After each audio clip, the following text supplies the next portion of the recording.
अस्सलाम वालेकुम नाज़रीन, उम्मीद आप खैर आफ़ियत होंगे।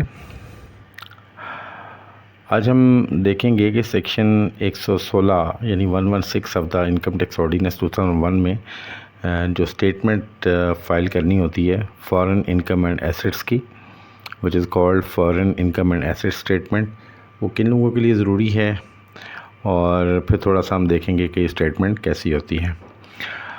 तो चलिए स्टार्ट करते हैं। अगर आप मेरे चैनल पर नए हैं तो सब्सक्राइब कर लीजिएगा, अपने वैल्यूएबल कमेंट्स ज़रूर दीजिएगा और अपने दोस्तों के साथ शेयर कीजिएगा। सेक्शन 116 ए कहती है कि हर रेजिडेंट टैक्स पेयर जो कि इंडिविजुअल होगा जिसकी फ़ॉरेन इनकम $10,000 से कम ना हो और या जिसकी फ़ॉरेन एसेट्स $100,000 से कम ना हो, तो वो एक स्टेटमेंट फ़ाइल करेगा which will be known as foreign income and asset statement. और उसका फॉर्मेट प्रेस्क्राइब है, आईआरएस में मौजूद है। और उसमें क्या क्या पार्टिकुलर्स होते हैं, total foreign assets and liabilities as on last day of the tax year, 30 जून या जो भी last day of the tax year है, उसमें उसके total foreign assets and liabilities की डिटेल्स।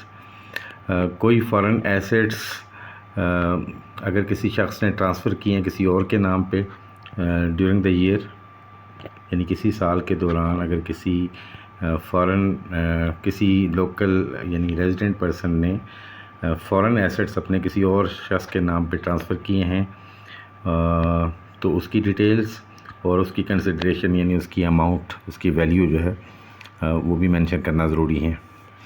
और उसके अलावा complete particulars of foreign income, यानी कि फ़ॉरेन इनकम, उसकी details, expenditure derived during the tax year, कौन कौन से एक्सपेंसेस उसने इनकर किए हैं, और जो ऐसे एक्सपेंसेस या एक्सपेंडिचर जो कम्प्लीटली और ज़रूरी तौर पर उस इनकम को डिराइव करने के लिए उसने इनकर किए हैं, यानी कि detail of the foreign income, यानी उसने फ़ॉरेन इनकम कितनी कमाई और उस इनकम को डिराइव करने के लिए उसने कौन कौन से एक्सपेंसेस इनकर किए, एक्सपेंडिचर इनकर किए।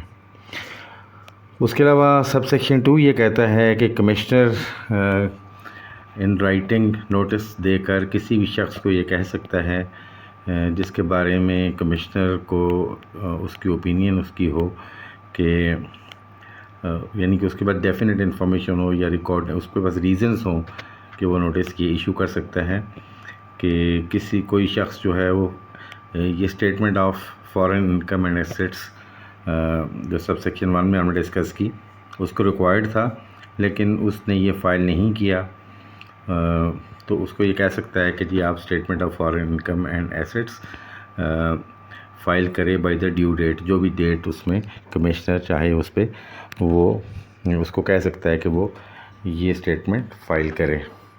यानी कि सेक्शन 116 में वो लोग फाइल करते हैं जो कि रेजिडेंट हों और जिनकी फ़ॉरेन इनकम $10,000 से कम ना हो या जिनके फ़ॉरेन एसेट्स 100,000 से कम ना हो, तो उनको ज़रूरत है foreign income and assets statement file करने की। अब हम देखेंगे कि आईआरएस में कहाँ से ये स्टेटमेंट फ़ाइल की जाती है। मेरे साथ स्टे कीजिएगा।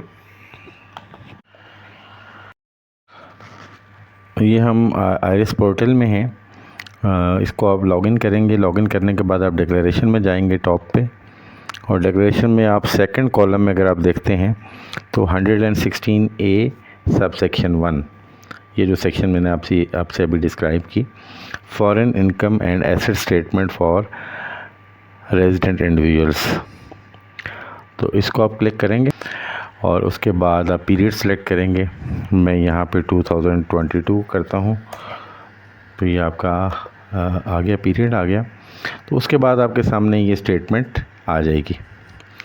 इसमें यू कैन सी के इमूवेबल प्रॉपर्टी है, बिज़नेस कैपिटल है, investment, non business account, annuity, bond, certificate, debentures, stock, shares वगैरह वगैरह, ये सारी यहाँ पॉलिसीज़ आपकी सारी यहाँ आ जाएंगी।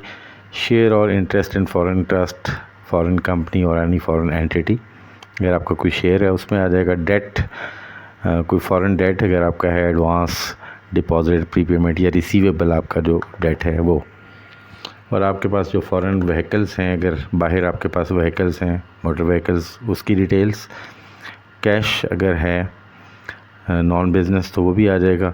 Any other assets, precious possessions, household item, personal items वगैरह। Assets in others name, assets held outside Pakistan. Credit, non business, advance, borrowings, credit, deposit, loan, mortgages, overdraft, payables, तो ये आपकी लायबिलिटीज़ यहाँ पे आ जाएंगी। तो ये टोटल आपकी लायबिलिटीज़ यहाँ पे आ जाएंगी। तो foreign assets transfer by the person to any other person during the tax year, किसी भी टैक्स ईयर के दौरान, जिस टैक्स ईयर की आप स्टेटमेंट फ़ाइल कर रहे हैं, अगर एसेट्स ट्रांसफ़र हुए हैं तो वो भी उसकी डिटेल यहाँ आ जाएगी। और उसके बाद the consideration received for foreign assets transferred, उसकी कंसिडरेशन भी यहाँ आ जाएगी। तो here you can see the whole details जो मैंने आपसे सेक्शन में डिस्कस की।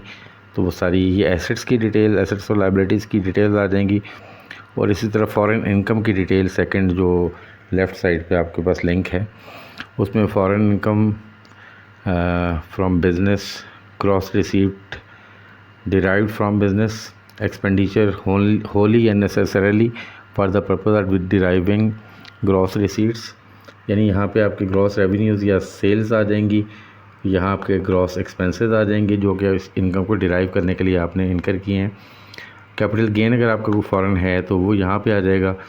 और कंसिडरेशन रिसीव्ड कोई और अगर आपको मिली है और उसकी कॉस्ट आ जाएगी।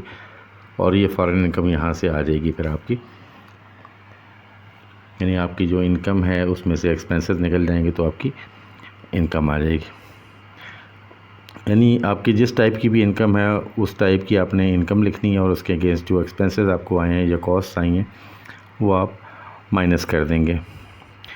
और अगर कोई इनकम है सब्जेक्ट टू सेपरेट टैक्सेशन, इसमें डिविडेंड है, प्रॉफिट ऑन डेट है, रेंट ऑन प्रॉपर्टी है, capital gains on disposal of securities under section 37A है, और capital gain on disposal of immovable property under section 37(1)A। यहाँ पे अगर आपको कोई गेन्स आए हैं तो वो भी आप यहाँ मेंशन करेंगे। तो इस तरह अगर आपकी टोटल इनकम जो है वो 100,000 से अबव हो जाती है या 100,000 हो जाती है डॉलर्स, तो फिर आपको ये स्टेटमेंट फ़ाइल करनी पड़ेगी। इन अदर केस अगर ये नहीं भी आती और आपकी पर्सनल एसेट्स एंड लायबिलिटीज़, यानी एसेट्स माइनस लायबिलिटीज़ जो हैं,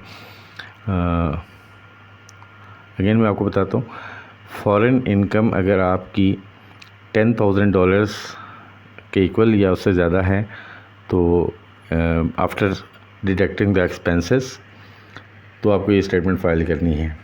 अगर ये नहीं भी है तो तब आपको पर्सनल एसेट्स और लायबिलिटी स्टेटमेंट में अगर आप देखें कि अगर आपके नेट एसेट्स यानी एसेट्स माइनस लायबिलिटीज़ अगर आपके 100,000 के इक्वल हैं या 100,000 से अबव हैं तो तब भी आपको ये स्टेटमेंट फ़ाइल करनी पड़ेगी। तो आई होप कि ये वीडियो आपके लिए इंफॉर्मेटिव होगी। हाज़िर होते हैं एक नई वीडियो के साथ, तब तक इजाज़त दीजिएगा। अल्लाह ने के पास।